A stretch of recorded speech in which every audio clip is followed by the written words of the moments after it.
এই খড় বা ধান কিন্তু অনেক সময় দুর্ঘটনার সৃষ্টি হয়।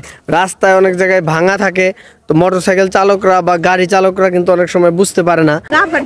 আসসালামু আলাইকুম। এই যে সড়কের মধ্যে ধান শুকা দেওয়া, সড়ক প্রতিবন্ধকতা সৃষ্টি করে সড়কের মধ্যে ধান শুকা দেওয়া বা সড়কের মধ্যে খড় শুকা দেওয়া, এখন যেহেতু অগ্রহায়ণ মাস আসছে, তো এই সড়কের মধ্যে খড় শুকা দেওয়া বা ধান শুকা দেওয়ার কতটুকু নৈতিকভাবে বা দেশের আইনের দৃষ্টিতে কতটুকু সঠিক, এই জিনিসটা আমার ওরকমভাবে বোধগম্য নাই।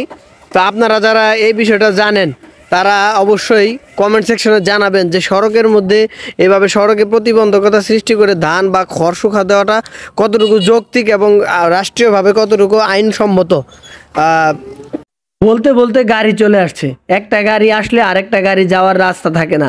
এর মধ্যে আবার অনেক সময় এই সমস্ত রাস্তাগুলোতে দ্রুত গতির মোটরসাইকেল চলে, যেগুলো মাঝে মাঝেই দুর্ঘটনার শিকার হয়ে যায়। এই কাজটা বাংলাদেশে ব্যাপকভাবে চলে। মানুষ যত যায় কিছু করে, সব কিছুর ঝামেলা উপলাইয়া দেয় রাস্তার উপরে। এখন আমার কথা হচ্ছে, এই জিনিসটা দেখবে কি? এই জিনিসটা দেখার জন্য দায়িত্বটা কার উপরে? যে রাস্তায় যাতে কেউ কোনো ধরনের প্রতিবন্ধকতা সৃষ্টি করতে না পারে, এই জিনিসটা দেখার দায়িত্ব কার উপরে সেটাও আমার জানা নেই।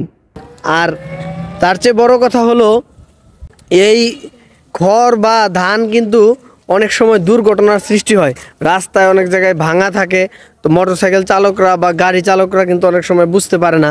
এই যে যদি দেখাই, এখানে এই যে খড় শুকা দেওয়ার জন্য এই যে ইট দেওয়া হয়েছে, অনেক গাড়ি দেখা গেছে এখানে দুর্ঘটনা কবলিত হইতে পারে। তো এইভাবে খড়ের রাস্তার মধ্যে ধান বা খড় শুকা দেওয়ার কারণে আমরা অনেক সময় খবরে কিন্তু শুনি যে বারবার দুর্ঘটনা হইতেছে। তো যেহেতু সামনে এখন অগ্রহায়ণ মাস আসছে, ধান কাটার সময়, খড় শুকা দেওয়ার সময়, ভিডিওটা সবাই বেশি বেশি শেয়ার করবেন, যাতে সচেতনতা সৃষ্টি হয়, মানুষ যাতে বুঝতে পারে যে এই কাজটা সঠিক না।